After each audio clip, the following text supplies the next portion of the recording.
Hello, everyone. Welcome. It looks like we are live. Welcome. Wow, we have like 44 people here. Awesome. So please feel free to share in the chat just to let me know that you can hear me okay. We're all good with settings and all of that. Welcome. Today, we are going to be talking about AI and how do you use AI as a therapist? What are the things that you want to consider? And then we're going to go through some Q&A. So we had the opportunity for people to submit questions ahead of time, and I have those up here. And what we're doing now is, and thank you, Ujo, for making that comment. So I know we're all good. What I'm trying right now is doing these more extended YouTube lives on a big topic, and then we'll break out those videos later. So if you can't stay for the whole thing, if you are picking up this recording and you're like, that's really long, I don't want to watch the whole thing, we'll be breaking it up into different sections so it's easier for you to get targeted answers a little bit more quickly. So awesome. You are welcome if you're here in the chat to, or if you're here live, to share your own questions in the chat. I am going to focus mostly on the questions we have already submitted. And I have a time limit today, so we will try to stick to an hour. And so that means we may or may not get to live questions. But especially if you have kind of like a quick follow-up, feel free to post that in the chat and I will check that out.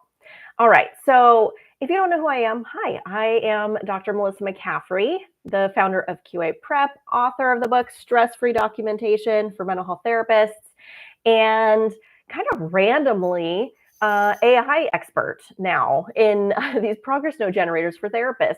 And so I have had my cat's going to join us, of course. I've had the benefit of having the opportunity to talk with a lot of these AI developers, these platform developers, about these systems they're creating for therapists. And because of that, I've gotten to test out a bunch of them. I've gotten to see how things have morphed over the last 3 years, 3+ years, really.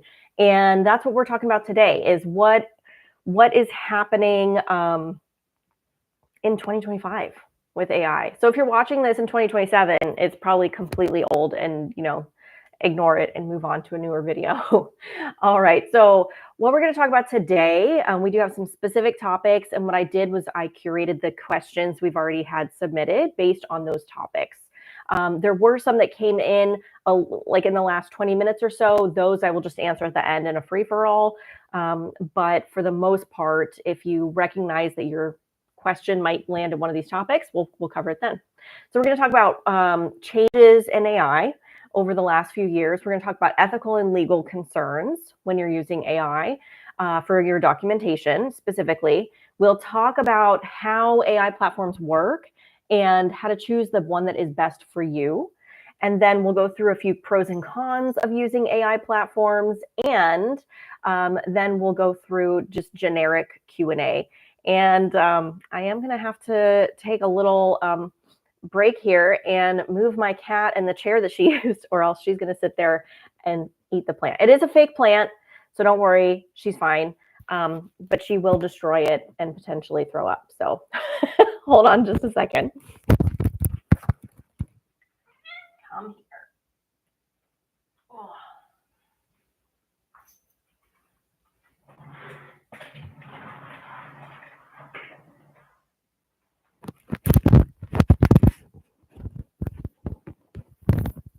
Aren't cats lovely? All right, she's just trying to get attention. Okay, so let's dig into AI, shall we? We're going to start here with what are some changes that have happened with AI most recently. Hold on a second, let me blow up my notes here so I can keep track of everything. All right, so we're going to start with how has AI changed and what are new trends with AI now that it's 2025, now that we're halfway through 2025? And I would say the biggest trend I have seen is that people all over are using AI a lot more frequently. And people who told me even a year ago, I could never use AI, I'm not interested in it, are now open to it and actually trying out platforms. So it's becoming more and more popular to the point where I think it will be ubiquitous in a few years. So it's going to be as common as using an EHR very, very soon. I have just seen so many therapists using it for a variety of things, but even for documentation with progress notes. Now, another big trend that has literally just happened in the last couple of months is that a lot of these electronic health records now have AI embedded within their system. So you don't have to, go to a separate platform and copy paste. You can just be within Simple Practice, Therapy Notes, let's see, My Best Practice, and Jane. Those are 4 that I'm aware of that have added AI into their system. I think for some of them, it's still in beta a little bit, so it may not be accessible to every therapist. They're kind of rolling that out over time. But for a couple of those, everybody has access to it. So that is really, really exciting. The downside there is that the AI that these EHR platforms are using doesn't seem to be quite as developed. And I don't know why that is, honestly. But the feedback I've gotten from people who are using it is that it's not nearly as robust or accurate or helpful. So if you're already using a different AI platform, you might just want to stick with that for now, wait for the kinks to be worked out with these EHRs and see what happens. But that's definitely something that I think will probably be kind of similar to having a client portal. It will become a required thing for most EHRs to have, right? Because everyone will be looking for that as a basic feature of their EHR. So let's see, what's the next one here? They're all getting better at integrating medical necessity. So when I started reviewing AI platforms like 3 years ago, very few of them had the foresight or really just the clinical knowledge and experience to even consider medical necessity. And when I've consulted with these AI platforms, a lot of them, that's one of the first pieces of feedback I have provided is, hey, this is a great summary, but it's not capturing the things that an insurance company might want to see. So this is something I know that they are all focused on. They all recognize at this point that that is a really key concern for many therapists in the US. And so a lot of the platforms now, it's not something you have to add into it. They're, integrating that as an automatic feature and just kind of making it a part of the entire progress note, which I think is really useful. So that's a good trend there. And I don't think that's anything that, like, if you don't need medical necessity in your progress notes, for example, if you're not in the US or if you are private pay, I still think it's a useful thing to have where it's just tracking why this person needs therapy. So related to that is that these AI platforms are including a lot of other documentation too. So they're adding things in like treatment plans. You can use the AI platform to record your session while you're doing an intake, which helps a lot with intake paperwork. And so some of them are also adding features related to engaging clients outside of sessions. So having clients fill out a form or a homework assignment, or even just sending them a worksheet related to things that you talked about in that session. Then it's already integrated, and then the next note after the in-between time will address the fact that the client completed whatever paperwork or homework and kind of integrate that information in the note. So really it's about using it as a more holistic is the word that's coming to mind, but I think maybe complete is a better word, like a more complete picture. It's, a lot of these platforms are moving away from just doing progress notes and really see that all of the documentation is connected and looking at ways they can help therapists with all the paperwork. And I think that's actually a really big benefit for clients potentially. It could be really, really helpful. So that's ways in which some of those things are things I predicted a couple of years ago. Some of those are things that we're just not aware of until people start using it and it becomes an issue or becomes a benefit. But I think it's a good sign for AI in general. One thing I always say is that this technology is here to stay, whether or not you like it or whether or not you're open to it. It is here and being used. So, get involved. One thing I haven't mentioned here is that a lot of these platforms are still really new. And so they're still accepting feedback, and they're still, scheduling meetings with therapists one-on-one to get feedback about how you use the platform. They want to see what you naturally do when you log in. And that's something that is time limited. I don't see that being the case 2 years from now, maybe even a year from now, right? So we're still very much in development, but we've progressed enough that we're getting to that point that these companies are much larger, and they won't have the capacity to get that type of feedback from their customer base. So if you are interested in AI, even if you're just playing around with it, this is the time to get into it and see if you feel comfortable with it. Try things out and actually talk with these AI platforms about the features that you want to see and about how you're using it, ideas you have, fears you have, concerns you have, all of those things. A lot of the AI platforms have also made improvements to their security because they've seen how concerned therapists are about client privacy. So I think that's also a big benefit and something that tech companies don't, they're not scared of the technology in the same way that us as mental health therapists are. And so they lean a lot more towards let's try things out, which is not what our field is leaning towards when it comes to technology in general. And so many of the owners that I talked with, especially in the beginning, were really surprised at how therapists reacted. But they've seen that that's a really common necessary concern. And so they have adapted and made their platforms more secure, which is one of the things I'll talk about in just a little bit here. So those are some of the big changes I've seen. All right, next let's talk about ethics and legality and what does that mean for AI? And then we'll get into some questions specifically around this topic, some questions that were submitted already. So obviously HIPAA, if you are in the US, HIPAA is the big law that is relevant here because HIPAA talks about client privacy around records and technology, to put it in a nutshell there. And so anytime you are using some type of technology or tool to house client data, you want to make sure that that is a HIPAA secure, HIPAA compliant system. And oftentimes, this happened a lot more in the beginning. It's less frequent now, but there are companies that will tell you, we're HIPAA secure, we're HIPAA compliant, and they'll put these fake badges. There's no official badge you get for being HIPAA compliant, right? So they've made all of these things up. And so they'll have that all over their website. And then when you read their terms, you'll notice that they're telling you not to put in any PHI at all, and to keep everything, separate and private. And you're like, well, are you HIPAA compliant or not?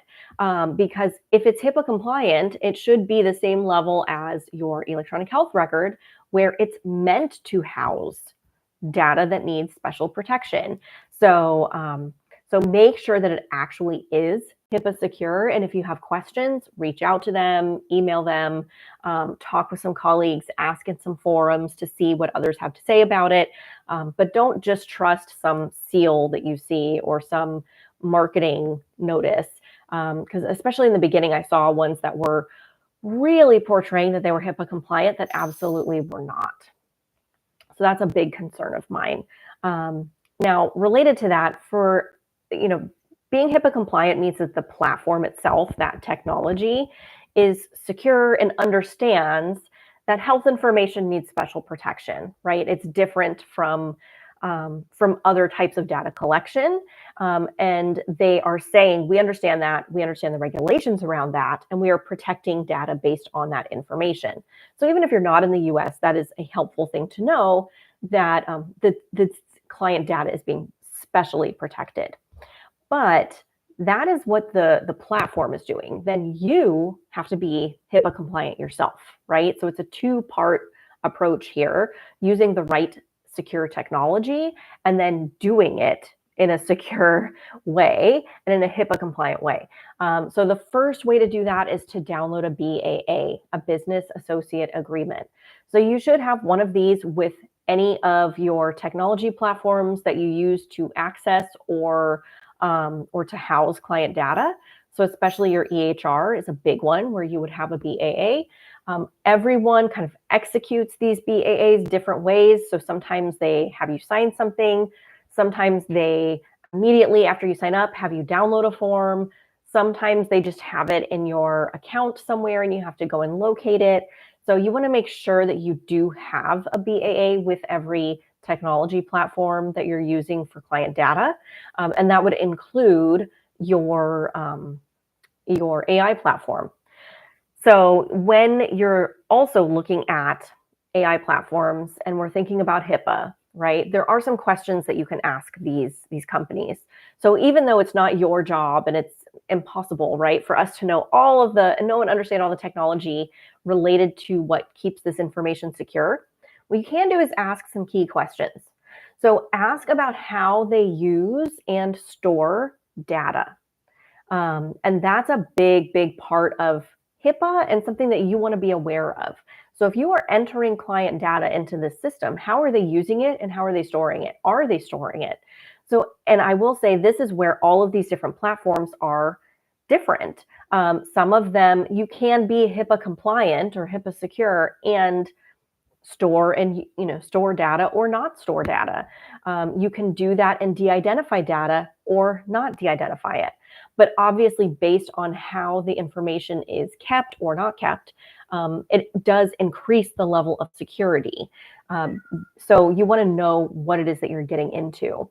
And with these companies, because it's an AI, you want to understand, there's some benefit to if they are using the data and de-identifying it, but then using it on the back end to kind of scramble things up, but use it to improve the system. That's a benefit to you as the user and kind of to everyone who uses that platform. However, that does mean that information is a little bit less secure than if they didn't store it at all. Same if they use that data to teach their learning model. So some companies do and others don't, or say they don't. So you want to ask questions about how do they use the data that you're entering and how do they store that data? If they do store the data or use it in any way, are they de-identifying it on the back end? And so that will help you make a better decision about what you feel comfortable using and just based on how they answer. So a lot of these platforms, you can tell a lot based on their willingness to answer your questions, their willingness to explain things to you, how many times they've had to answer these questions before. Do they have things like help documents that are already created to address these issues? That will help you see if they're genuinely prepared, because they should already have thought of all of these things and easily be able to answer any questions you have around it. So that's kind of the law part of things, HIPAA. That obviously I think will change very, I don't know, we'll see how much, but it will change in the future where we'll get some more specific laws around AI. We're already starting to see that.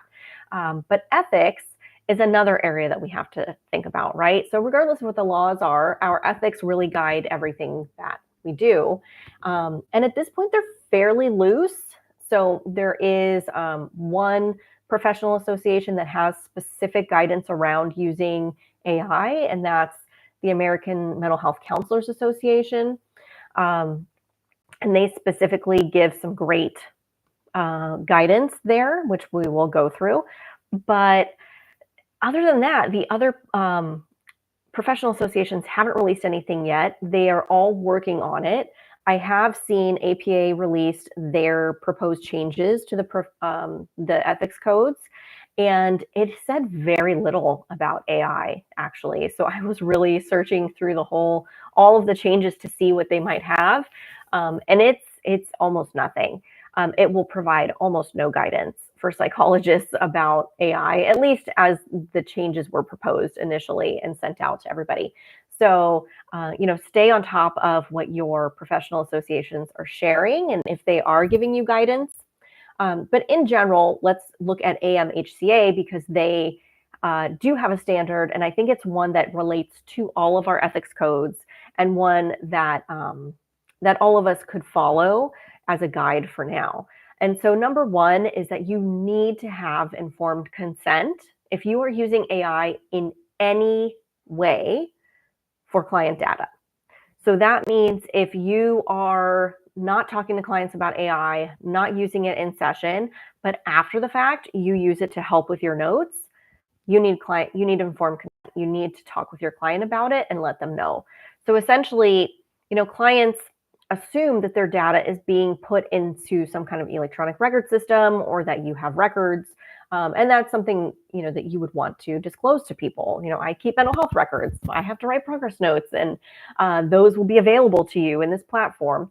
But people are not assuming that you're using AI. And at this point, it's still new enough that they should not have to assume that. And so you do need to talk with people about it and give them the option to opt out. So if someone says, no, absolutely, I don't want you to use AI at all, even if you found that platform to be very helpful and you really like using it, it is something at this point that you couldn't point to and say, there's a standard here, and so I should be able to use it.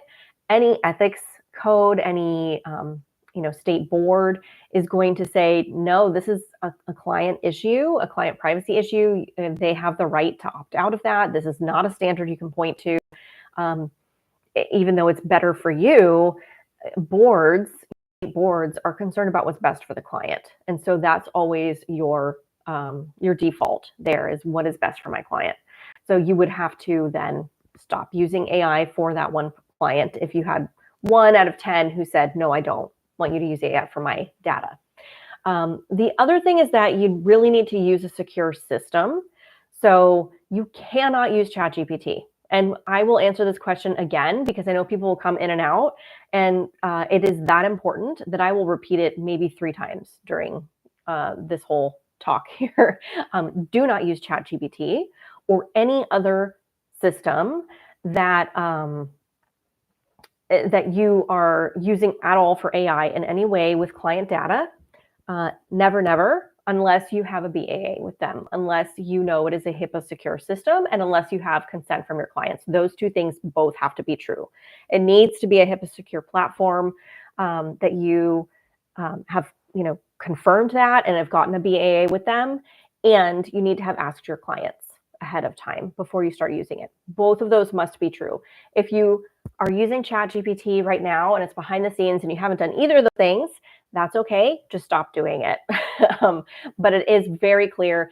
Every single expert that I talk to or consult with on this topic, every single one across different fields, across different levels of technology knowledge, all the things, is in complete agreement about this. So do not use ChatGPT. And typically the next question I get is, yeah, but I'm de-identifying the data. Absolutely not. There is no such thing as de-identifying data that is used in a person's personal medical record.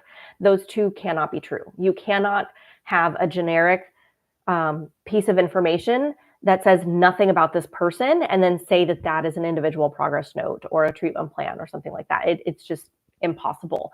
And again, that is something that everyone I have talked to is in complete agreement about. So do not use ChatGPT or these other platforms that are free or that do not have do not give you a BAA, do not say they're HIPAA secure, do not use them for client data, and don't use them if you haven't first gotten your client's consent. All right, so that's the big ethics point that I wanted to hit home on. But let's get to some questions. So we had some questions submitted around ethics, as you can imagine. So this first one says, is AI really a safe, ethical option for note-taking? It seems there's so much unknown about when and if the data is being stored and how it's being used. I would feel uneasy if a therapist told me they wanted to use AI. I don't know if the ends justify the means. And I spend hours each day working and then doing documentation because I'm so fearful of audits and clawbacks. that I'm looking for ways to reduce burnout and exhaustion. So I get it. This is where I think many people are at. Initially, AI sounded too scary or it was very new.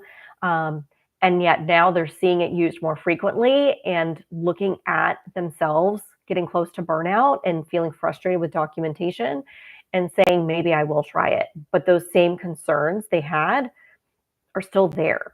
And so it's kind of an iffy place. And that's where I would say at this point, it's a very personal decision for you. I do think it's worth trying because I've had so many therapists tell me that it is like they've used the phrase life changing, that using AI has just helped them so much. And for me, we'll get into this with some pros and cons. I don't think it necessarily changes the amount of time you spend on documentation a whole lot. What it does is it really reduces the mental effort that it takes to complete documentation. I also find that it seems to help people with initiating the task. So if it's something you tend to avoid or get frustrated while you're doing or have a lot of feelings around, it's a completely different experience to log into a platform and have the note kind of pre-set up for you than to sit there with a blank screen, so to speak, and then fill it out. So I think it's worth trying. And then just take those other things into consideration. There are actually lots of really great platforms that are available that are very secure. And a lot of them have a lot of customizable features for increased security. So use those questions about how they store data. Are they de-identifying it? Are they deleting it? What options can you have for all of those things? Set up a meeting with someone at the platform if they offer that. Many of them do at this point. So use that to find the platform that you feel most comfortable with right now, and then see if you like it. And obviously, beyond that, ask each of your clients what they think. So I will say that my experience talking with many therapists who are using AI is that most of their clients, if not all, in many circumstances, are totally fine with it. It's not a big deal to them at all. So it's very likely that you will have clients who are okay with it and just kind of brush it off as like another thing. All right, the next question is, my EMR system is now offering AI note record and edit note taking. Clients must opt in. What should I put in the informed consent to ensure I'm covering my bases to inform them properly so they understand the risks versus benefits?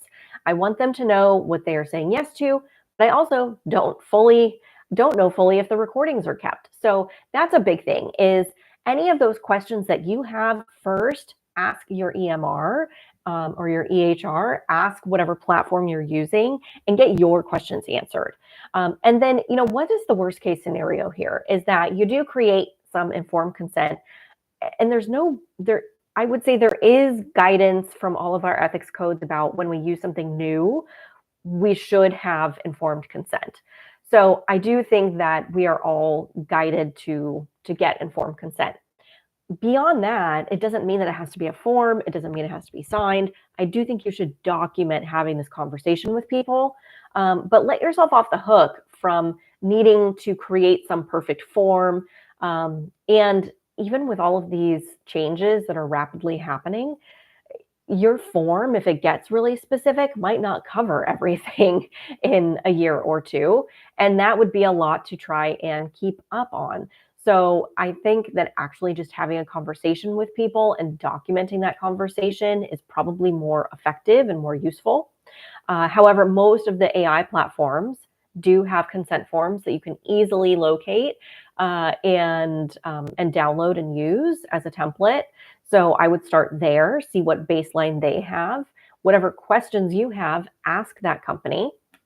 Make sure you get your own questions answered. And the worst case scenario, you have your form set up, you feel like confident in the questions that you got answered, and then your client asks you a question and you have no idea what the answer is. You just say, that's a great question. Let me ask and I'll find out for you, right? And so maybe your client might say, oh, okay, great. And you might find a really acceptable answer to that question from your EMR, you might not, but it doesn't have to be set up perfectly in the beginning. And so you might as with most things, even, most therapists, I would say, adjust their informed consent documents over time, many times, because of this exact scenario where you get a question or a scenario pops up that you didn't envision, and so then you just adapt your forms after the fact. So that's what I would recommend. All right, next question. Should I be stating that the notes I create are generated using an AI helper, or is that not needed? So absolutely, yes. Even if you are doing it behind the scenes and not, meaning that the client really isn't a part of it and it's more on your own at your computer, yes, because it is protected health information, because it is a new type of technology, because people should have a reasonable expectation that they are not having their information put into an AI platform without their consent. For all of those reasons, you do want to get consent. So if you've been doing it, again, this is up to you and how you feel about things. I don't even think you necessarily need to say, I've been doing this. I would just say, I would like to use this for your, mental health records. Do you have any questions about that? Are you okay with that? And take it from there.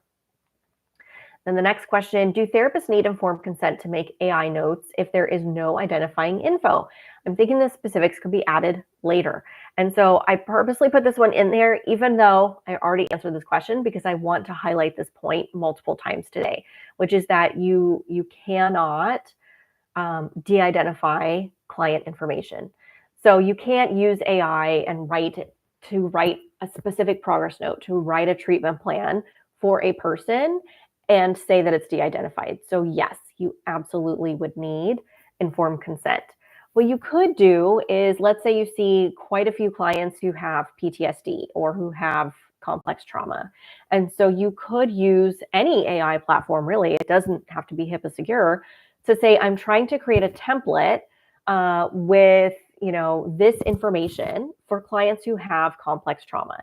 And then you could work with like ChatGPT, for example, to create a really good template for clients who are dealing with a certain issue. Because that's not talking about any specific issue or person, but there are probably multiple traits that you see across the types of clients you have, right? So that would be fine. But as soon as you're thinking of an individual and writing something for an individual, that's where you both need consent and you need to use a HIPAA compliant software. All right, let me check out our chat here to see if we have any questions. So people are asking a lot about very specific AI platforms. You're welcome to share your feedback in the chat. I will, what I will do is add that at the end here. I will add a question about, because I honestly didn't get that question yet. So I will add, what do I think about specific AI platforms? And I have no problem mentioning them by name, also with the caveat that they change quite frequently. And so whatever I share today might be completely different in a year. So I will actually do that in the next little segment here. So I've added that question to that. So we'll get to that in just a few minutes here. Thank you. Okay, other questions in here. Is it okay to ask clinical questions of AI, such as what is your profile of then naming symptoms? I'm not quite sure. I wouldn't, for something that specific, I would just stick with using AI for what it's good for right now, which is it's really good at summarizing and interpreting data. And if you're talking about symptoms, it should all be using the DSM. I would never assume what it's using. I would never assume that the AI will give you the correct answer either about what it's using. I would ask the developers themselves. So anytime you have a question about, how the AI platform works, how data is managed, I would just go straight to their help or support and ask them directly, because you'll get a better answer, hopefully, for that. Okay. And then, yes. So then someone asked, Is there an AI that creates fillable templates where you can select words, phrases, open type areas, etc.? Yes, there are quite a few that have those types of options. So let's get into it. We're going to talk right now about the pros and cons. Oh, I'm sorry, I skipped ahead. We're going to talk right now about how these AI platforms work and how do you choose one that's really good for you. So related to a lot of the questions we're getting right now. Okay, so pretty much all AI platforms work in one of four ways. I have found that most of them offer you 3 of the 4 options for giving it information. And so that is either you and the client log into the session together, typically a telehealth session, and the AI is recording that session. So it's listening in on that session. Sometimes it records it, sometimes it doesn't. That's another thing. But regardless, it's there listening actively in real time to that session. That's option 1. Option 2 is you record that session. So this is more common if you are you want to use this method, but you're in person. Not all AI platforms are good at listening in real time if you're in person, if they can't access the computer. So you upload a recording of the session. And this is how I test all of these AI platforms. If they don't give me that option, it's really annoying and I do some other things. But for the most part, this is how I test the AI platforms. I upload a recording. Number 3 is that you can dictate a summary. So a lot of them give you the option where you can just use your phone or you can use your computer and talk a summary. And the nice thing about using dictation in this way is it's a lot easier than how people are used to using dictation for progress notes, which is needing to very specifically say the right thing in the right way in the right section. Whereas this, you can just kind of free form, give it a summary of the whole session. It can be out of order. You can talk very casually and it will get the information it needs and then create a summary for you. And lastly is you can type in a summary. I think this is the least useful. I think if you are logging into an AI platform and actually typing in a summary of what happened, that you could probably get the note done a lot more easily using just like a checkbox template like I have in my book. So that's how these AI platforms are getting data. And then what they do is they'll provide you they'll all provide you a progress note summary. Some of them will also give you a summary of the session, and some of them will also give you a transcript. Some of them will give you all of the above. And so this is really, really important to remember and to ask about and to think ahead about. Because getting a summary, a quick little summary of the session, and getting a progress note is kind of what you're there for. Getting a transcript of the entire session is a completely different thing. Most of you are not logging in with the intention of getting a transcript of every session you ever do. And we do not want that type of data. This is a good example of, is it HIPAA compliant to use one of these platforms with people's consent and have a transcript of the session? Yes, you are absolutely HIPAA compliant. Is it ethical? Maybe, maybe not. Is it wise? Most likely no. So do we want full transcripts of everyone's mental health sessions? Because absolutely, that is now part of their medical record. If it's something we're housing in a HIPAA compliant system with other progress notes or with other documentation, you probably don't want that transcript. So a big thing you want to look for is it giving me a transcript? And can I delete that transcript? Or can I even just turn that feature off? So for a lot of these systems, you can now turn these certain features off. And that is one of the newer things that's come up, where in the past, it was a lot harder to control these types of things. So make sure that you pay attention to that part of things. Now, as people were asking in the chat, there are a lot of options for how to customize these templates. So for some of them, you can upload a template you already have, and it's pretty good at kind of, adapting it and creating it right there for you. And then you can make changes. For some of them, you can have a blank page and they have a ton of options you can choose from, and you can add those in to create a template. Some of them don't let you create your own templates, but they have multiple options for templates. They all have multiple options for templates, actually. And these are going to be, your more generic templates like a SOAP note, a DAP note, Some of them might have something that's specific to medical necessity or family or couples. A lot of them have EMDR notes. And so they might have more specific things like that. And then some of them will give you options within those pre-created templates for turning off or on different sections of that template. So it really depends on the platform, how customizable it is. Very similar to using an EHR, right? Where there are certain EHRs that let you customize absolutely everything about your documentation and others don't. So depending on how much you want to be active in that process, that will really depend on your personal preference and on how well the options that are presented match how you write notes naturally, right? So those are things to look at. Those are also, like, that's the first thing you're going to do when you practice and play around with one of these platforms. So it'll be very easy to quickly figure out if you like it or not. But I do want to iterate that, they're all very different options, which I think is a good thing because there are so many platforms out there. So if you log into one and you're like, I really don't like this template and it doesn't let me change it, get rid of that one, cancel that account, and try one or two other platforms, because there are platforms that will do what you want them to do for the most part. Let's see. Some of them have options for turning on or off automatic deletion for progress notes as well. So another thing you want to consider is, are you logging into a separate platform and then copying and pasting into your EHR? If you are, you want to make sure that you are then deleting the note that was inside the AI platform, because we don't want to have two sets of progress notes in two different locations, because now we essentially have two medical records for the same person. And I can easily see, because I could just see myself doing this, copying and pasting that note and then noticing something in the EHR. Oh yeah, I got to change that, or adding something in. And now I have two different versions of the same note that are technically in a medical record.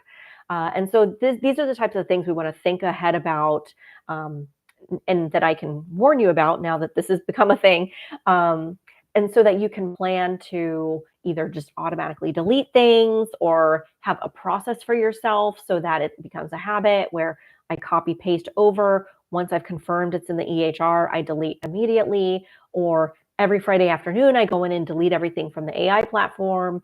Or maybe for you, that in itself is enough for you to say, nope, I don't want to use a separate AI platform because I don't want to think about that. So I'm only going to use the AI that's already embedded within my EHR, right? So these are all different things you can consider that will help you choose what's best for you. Let's see. Another thing you want to consider is how much training time it's going to take up front. So obviously, if something is more customizable, gives you more options, it also will take you a little bit longer to set up, and it will take you longer to teach the system what you want it to do. And related to that, it'll take you longer for you to figure out how to communicate that to the AI platform. So that's something that I have found I really like a lot of these different platforms. So Heidi Health is one that I like a lot that gives a ton of customization, and you can really be very specific where you're giving it guidance. So your template is not only a template, it is a template with subheadings, but also directions for what to look for in a session, for what to include in different sections, and for what to ignore. So, it gives you recommendations like ignore this section if this topic doesn't come up, for example. And so it can get really specific, which will help you make a much better note. But I found when I was playing around with it, it just means that the first few times I use it, I'm going to realize, oh, I didn't want it to do that, or I didn't realize it was going to do that, or I wanted it to add this, but it didn't. Now I need to go back in and change my directions for it. So you're essentially training, this AI in how to write notes for you, and that might take a little time, but you're going to get a better end product. So it really depends on how much patience you have for that, how curious you are about using it, and how much you feel like your needs are very specific. So you may not be super excited about customizing it to that level, but you might also feel like I have very specific things I need to have in my progress notes, and so it's worth it for me to have that level of customization. Some other things you want to think about are how much maintenance this is going to require for privacy. So especially if you're like a group practice or a supervisor, this is another thing you want to consider. Is, what guidance are you going to give your therapists about this AI platform? I would highly recommend, even if they have not talked to you about it, even if you haven't given specific guidance, that you do, that you think ahead. And because if you have a team of 10 therapists, I can tell you it is so likely that at least one of them is already using AI behind the scenes and just not talking to you about it, probably more. And so it's very, very likely at this point, if not, half of them. And so you want to preempt that by having some policies around AI.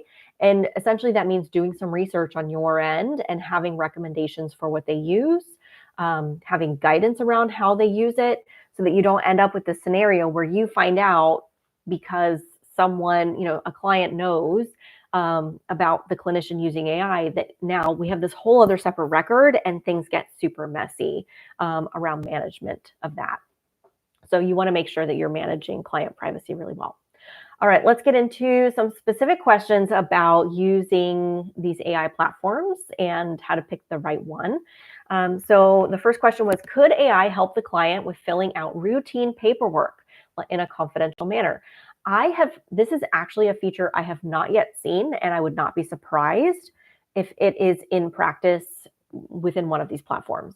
So if you're using one, give them this recommendation. I think it could be great.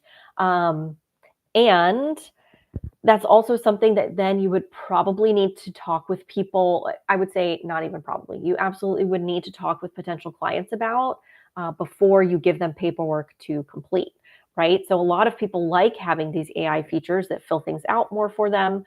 But I could see, upsides and downsides to that. Downsides are potentially that you just kind of start getting more generic answers, or that the paperwork feels less like it actually matches up with what clients are saying, because maybe in person you ask them questions and they're like, oh, well, not really like that, So I could see some downsides there. I could also see some upsides in just the perception of paperwork being easier to fill out. But I do think it would be something that you'd have to talk with clients about ahead of time then. So you'd be having that AI conversation immediately, like as you're scheduling a session. And so, yeah, but talk with some of these platforms about different options there and see what they say.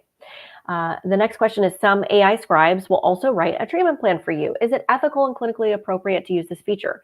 Yes. So, well, I would say yes with a caveat, right? So my answer is, it depends to every question. And that is, as long as the AI platform is HIPAA secure, you have a BAA with them, and you have gotten client consent, as long as all of those things are true, absolutely, then you should be able to use that platform for any type of documentation.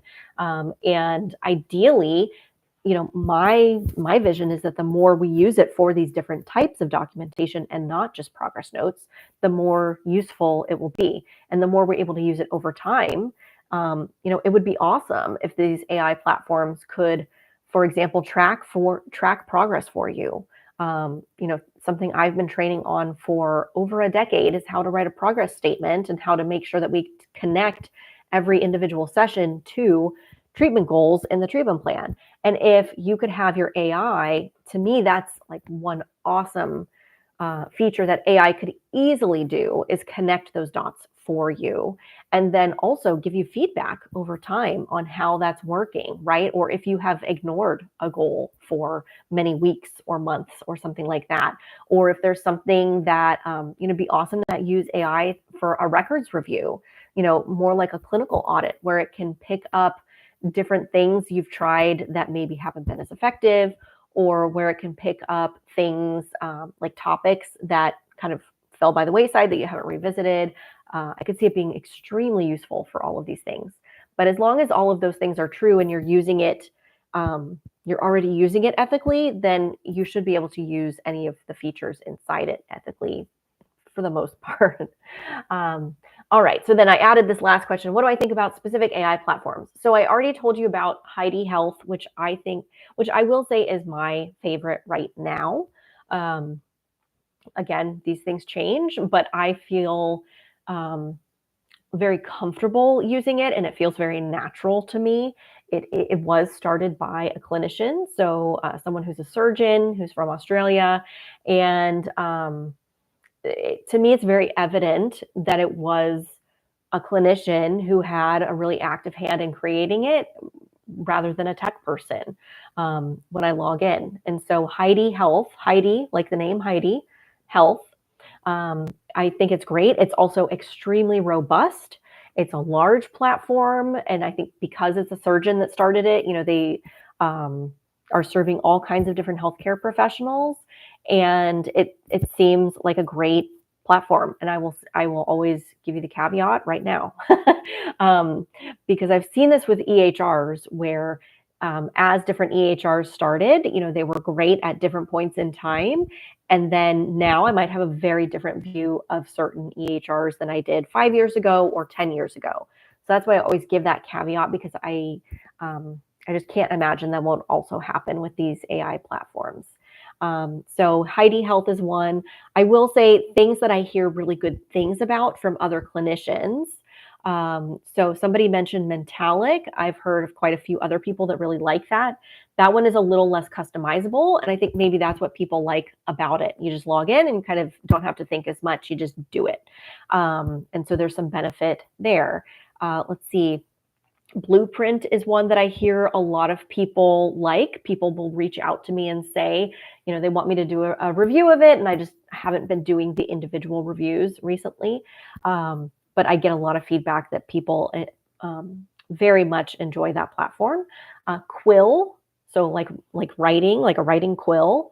Quill Therapy Notes is another one that I have not tried yet myself. I haven't tested it out. And I hear from a lot of people, they will bring it up as I'm talking about AI and say that they love it. So those are 3 options. I would say maybe start there and see if those work for you. Let's see. Actually, I will give 2 other honorable mentions. So Berries is one that I have tested, and there's a lot of customizability with Berries as well. And so and they have integrated treatment plans and all of that kind of stuff. So, and I hear good things from people who are using Berries. I have had requests to review it because of that. And then the other one is Clinical Notes AI. So that is one that I tested a long time ago, and I actually have a review up because it's from a couple of years ago. And they have made a lot of changes since I wrote that review, but it was a positive review at the time. And the changes they've made since then seem to also be good changes that have made improvements. So that's Clinical Notes AI. So after the fact, I'll try to add in links to all of these different platforms. I'm not endorsing them. I don't get any kickbacks from any of them on purpose. But these are things that I've heard from therapists or have tested myself and would recommend that you try out yourself and see if they work for you. All right, let's quickly, we are going to go through some pros and cons of using AI for progress notes. So this is kind of a quick and dirty, what's good about it, what is potentially not great about it. And then I'll also talk about pros and cons of using an AI that's embedded in your EHR instead of having a separate one. So pros, they are all really good at giving you a summary. You can get a summary note that no clinician will as quickly or easily match. And so they will give you a great summary.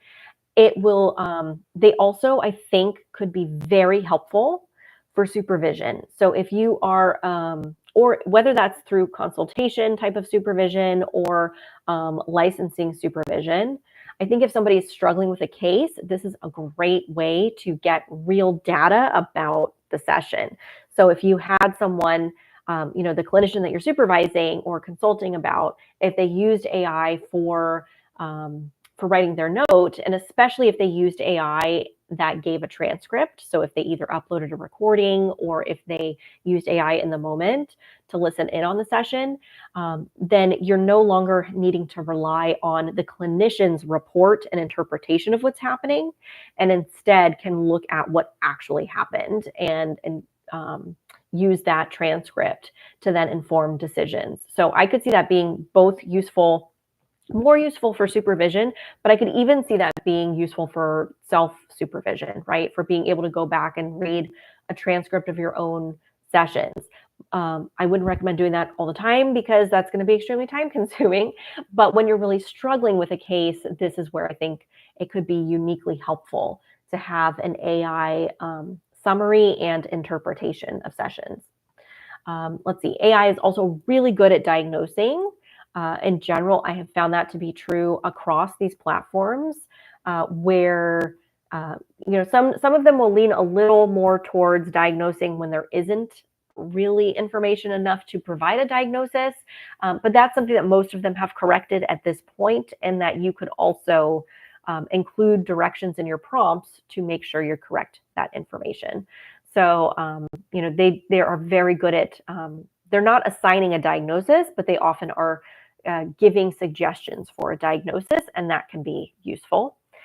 And lastly, it's really good at making sure to include information you want to remember for each session. So if you can create your own template within this AI platform and then give it directives, pull out this information, make sure to add this, then it's a great way to kind of checkbox style, make sure I have everything I need in this note, but it's just written out. Some cons for using AI. So number one is that often, unless you're using an AI embedded in your EHR, you're going to have to copy and paste into a separate EHR, which is just more time consuming and more cumbersome. Also, that means you're likely paying for two separate platforms to do this. I will say, enough clinicians have told me it is life-changing enough that they happily pay for these two platforms. So if you really struggle with notes, it might still be worth trying, but I understand that could be a barrier for a lot of people. And then improvements are still being made in real time. And so that means, just like I was saying, how I don't endorse any specific AI platform on purpose because I don't know what's going to happen over the next few years, especially. You don't know if your AI platform is going to shut down or be sold to a different company. I would assume that the intention of most of these AI platforms is to be sold eventually to a tech platform. I think, you can, that is a safe assumption based on how the tech field works. And so that also means we can assume that in a few years, it's very likely that things might change with that platform, with their policies, with their leadership. And in general, the tech world and AI is still very much in this place, is cool with doing new things and breaking things to try and see that, that is their job, is to try and find the problems and make the problems happen so that they can fix them and so that they find them, not you. But this is still so active and changing so much in real time that you are either using this platform as all of these changes and corrections are happening, or you are the one finding the things that need to be changed and then dealing with the potential consequences of that, right? So it's just too difficult to know what might happen with all of this data in the future, and just AI in general, right? This is a little different than even in the EHR space when that was happening. People were terrified of using an EHR for their client records, and I was very open to it and saw a lot of benefits from it and talked about it a lot 10 years ago because that was kind of the issue of that day. This is a separate issue that's very different, where the technology of record keeping was not new. The internet and kind of housing things on the internet and cloud systems were a bit new at the time, but AI is way more new than any of that was. And so even the system and the structure that these platforms are built on is so brand new and changing so rapidly. To me, that is maybe both a pro, but more of a con because we can't predict what it's going to look like. Let's see. Another more practical con is that they give you great summaries and they're super long. So AI never gives a short summary, constantly having to remind it to give you a short one, only use one sentence, only use two sentences, etc. So the summaries are great, but very, very long. And then it takes time to learn the system, to learn what you didn't know about the system, to teach the system how you want it to put out documentation, to learn how to manage things, to even think ahead about all of these policies, like I've mentioned about, when are things deleted, how are things saved, where could things be. So those are all things that are just adding more to your mental load and more to thinking about your policies and procedures. All right. Let's look at, and then I had if the AI is embedded in your EHR, there's some specific pros and cons there. So obviously pro is going to be cheaper and easier, right? You're just logging in one place. All the system is there, information is there. And I would assume that at some point that is going to provide you a better quality product because it has access to all of the client's information. Related to that is a con. It's still super new within these platforms, and we don't know what it has access to. I am very curious. For example, if you ask Therapy Notes, Simple Practice, Jane App, My Best Practice, those 4 EHRs that at least I am aware of that use AI, is AI accessing, client A's data? If client A doesn't want to use AI, but client B does, is it that specific that it can parse that out?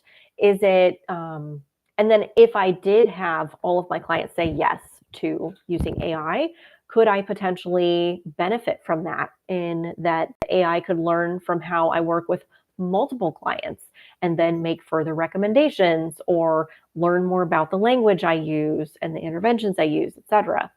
So, there's benefits and drawbacks to both of those things. I don't know how that works. And from what I have seen, the EHR companies have not been very good about sharing all of that information with everyone who has the potential to use these AI features now. So you need to go and ask them a lot of these questions about how data is being used, accessed, housed, is it being de-identified? Are they using it to improve their system? Which would be very understandable for them to do so, but potentially now they would have, a company like Simple Practice or Therapy Notes especially would just have millions of access points. And so, that potentially could be harmful too.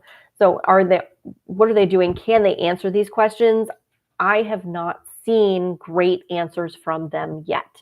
So it still feels very new. I feel like the AI platforms that are separate are much more developed than the ones that are embedded within the EHRs at this point in time. I also would assume that will improve and become more of a non-issue over the next few years. All right, let's see. I'm going to check through some questions here. What's my opinion about platforms that don't store client data, are not HIPAA compliant, and the algorithm redacts? So thank you for that. There is no such thing as using a HIPAA compliant, not HIPAA compliant system and having it redact identifying info. That is, you cannot have a de-identified progress note or a de-identified record in any way. So if you are entering systems and it's telling you it's de-identifying data, then that is where you as the clinician are not acting ethically and not in a HIPAA compliant way, because the system is telling you I'm not HIPAA compliant, right? So don't put my data in here, which ChatGPT will tell you.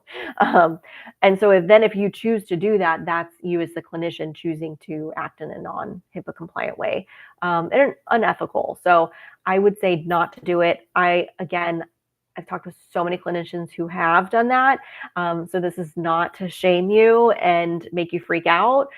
I would just say stop as of today, though, because there are so many options that are paid, that are secure.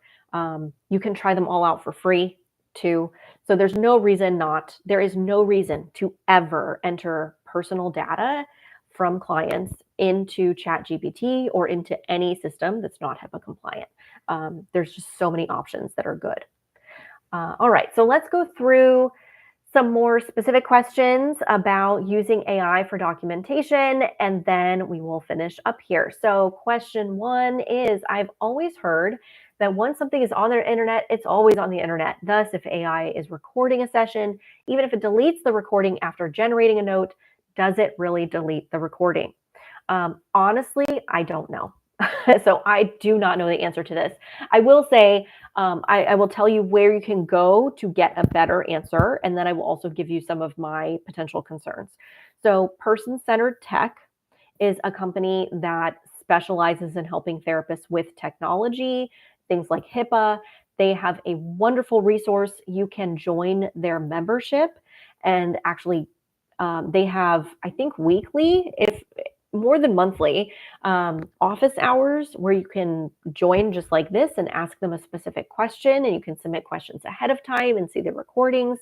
So it is a great feature if you are struggling with technology in any way. I mean, this is, emails, your EHR, all the things. And because they specialize in it, they can answer these specific technology questions, but also answer questions about specific platforms and services that therapists frequently use. So that is Person-Centered Tech. So I am not an affiliate, but I do a lot of things with them, collaborate with them a lot. They are friends, and I highly respect their knowledge. So Person-Centered Tech, absolutely check them out. They would be the better people to actually answer this question from a knowledge standpoint. I will tell you what I'm thinking about it, which is, I don't know the piece about, is it really deleted off the internet or not? What I do know is that with information going, being transmitted over the internet, what we're frequently looking at is who potentially has access to that information being transmitted. And so there are different points in time where people could access that. They could access that information during the transfer, right, as it's moving. And I often think about it like the post office, like an envelope. Someone potentially mid-transfer, so as it's being driven on a truck somewhere, could access that letter, right?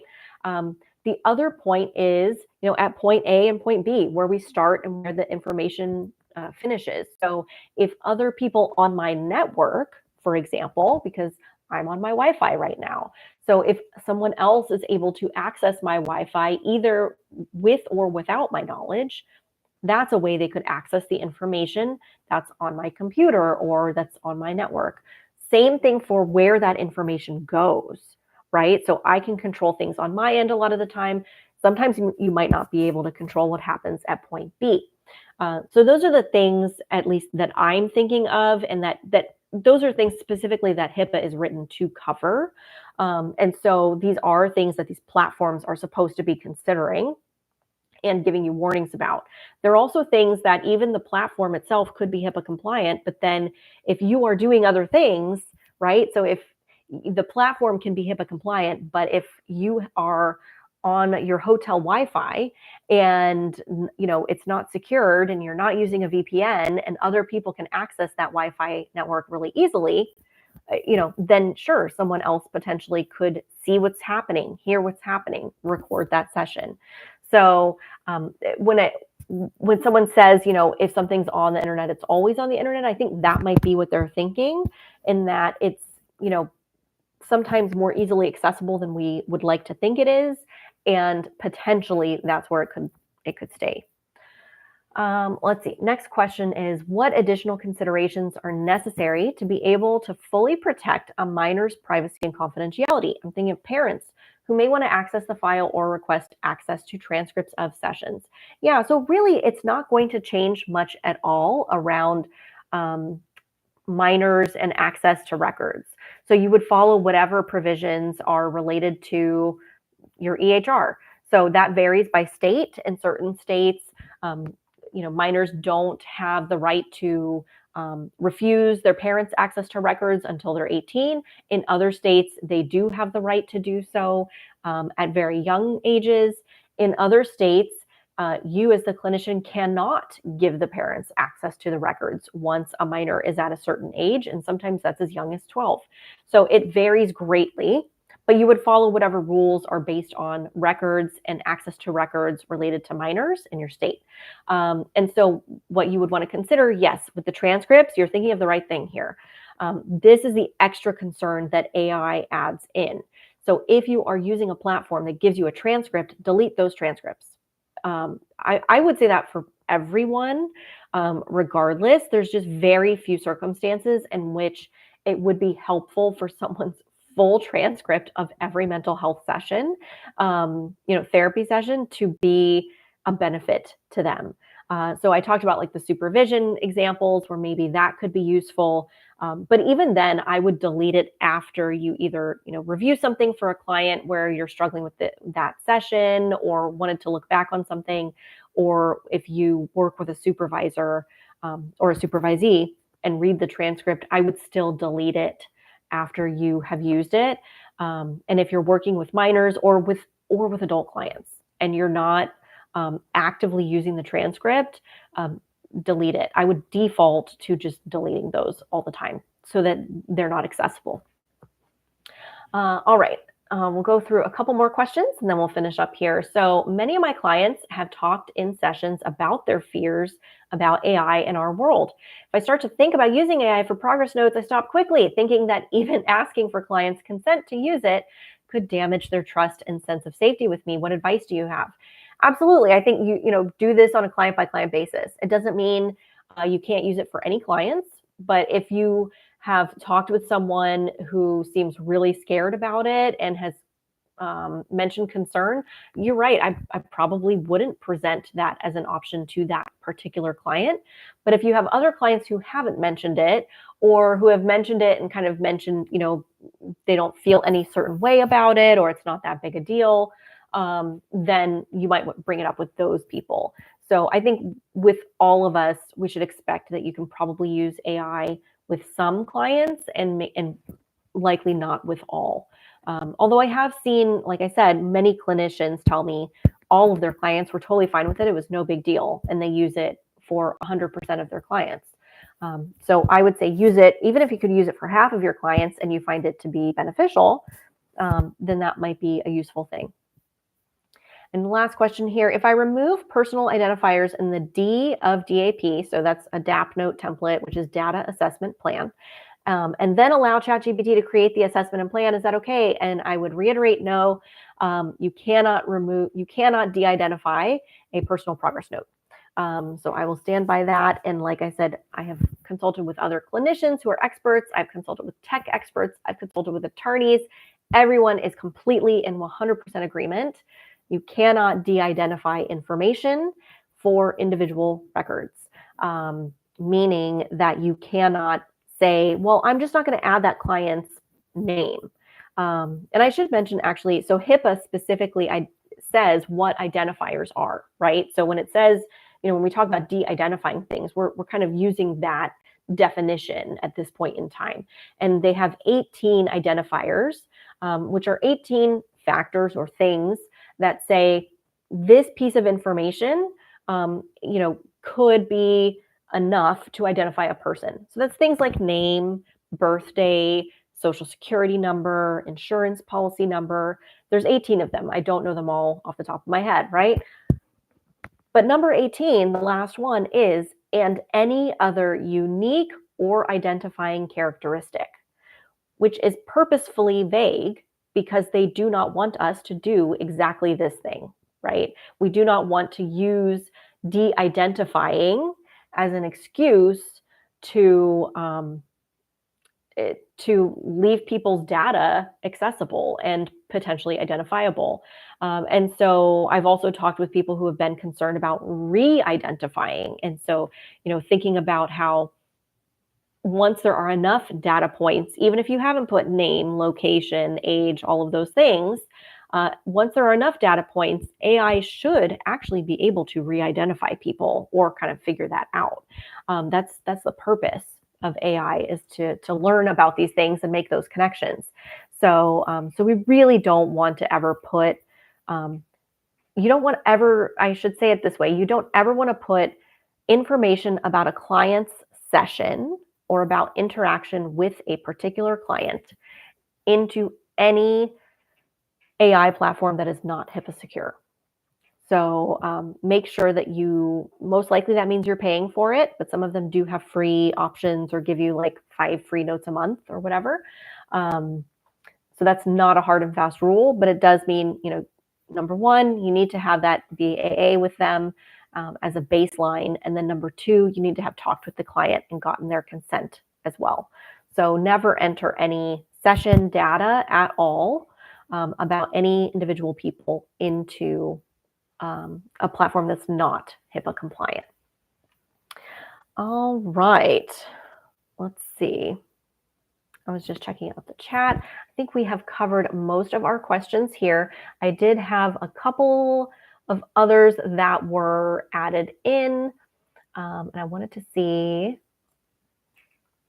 what could be useful. Let's see, I have a long question, so I'm not going to read that one right now.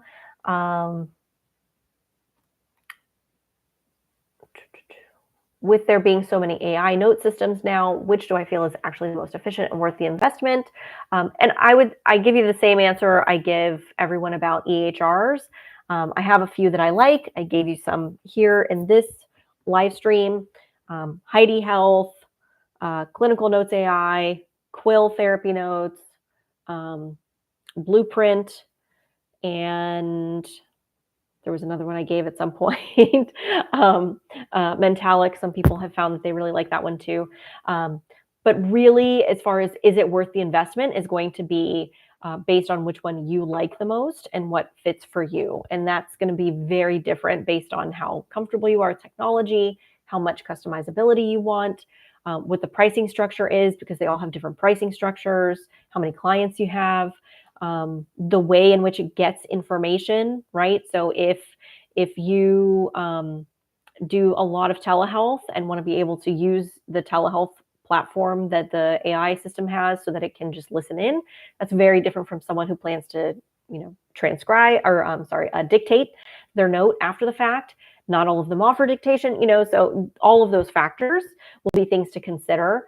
But really, I think you'll know fairly quickly whether or not it's worth the investment for you because of how many people I've heard say the phrase life-changing. And so if you try it out and it feels frustrating, it's probably not for you, or at least that platform isn't. I wouldn't stop at one platform. I would try a different one before you make that determination. And if you decide it's just not for you, wait a year or two, because it's very different now than it was 2 years ago. And I assume that will still be the case. So maybe things will be a little bit more streamlined and feel easier in a year or two. Also, if you are kind of on the fence about whether or not to use it, you could wait and see how it's being implemented in your own EHR, which might be an easier transition and make a lot more sense and probably be more cost effective too. All right. Okay. Actually, I did want to address one more specific question. Do you still need client consent for AI notes that are not recorded and no personal information is shared? So for them to be AI notes, absolutely personal information is shared, but for the recording, I do want to highlight this. So if you are recording people, in some states, that requires its own consent. So you do want to be aware of that. Does your state require you to have an actual signed consent form if you're recording people? And so consider that. And absolutely, you would want to have client consent, even if you're not recording, even if you're doing it after the fact and they never see or log into or potentially wouldn't even know about the AI platform. They still would need to give consent because you are still adding their personal health information into an AI platform, which could be a big deal, understandably, for a lot of people. All right, everybody, thank you so much for being here. We still have quite a few people here. Awesome to see you all. Thank you for your questions, your comments throughout. That was very helpful. And we will be breaking this video up into multiple sections so you can watch the recording later and more easily access really specific points. It's awesome to see you all. If you do have more questions about AI, I'm going to be developing a bigger guide that will have some comparisons of all the different platforms, and we'll be using that moving forward probably more than the individual video reviews. And if you want help with your documentation, my book. Check out my book. It is cheaper than a lot of these AI platforms for just 1 month, and you can have it forever. And so I give you templates and cheat sheets and a lot of the things. And I will tell you, as I've been testing out these AI platforms, what I have been doing is using my template to give it directions and to give it examples of what I want to see. And so I'm able to give it, for example, a list of interventions that I like. And I can always test out trying to see what interventions they might add. But giving the AI platform a lot more specific guidance means that I'm a lot more likely to get exactly the note I want to see. And I did find that having a very structured template was really useful for doing that. So shameless plug for the book, Stress-Free Documentation for Mental Health Therapists. And the link is below in the video description. All right, everybody, thank you all for being here. We will see you in the next live. Bye.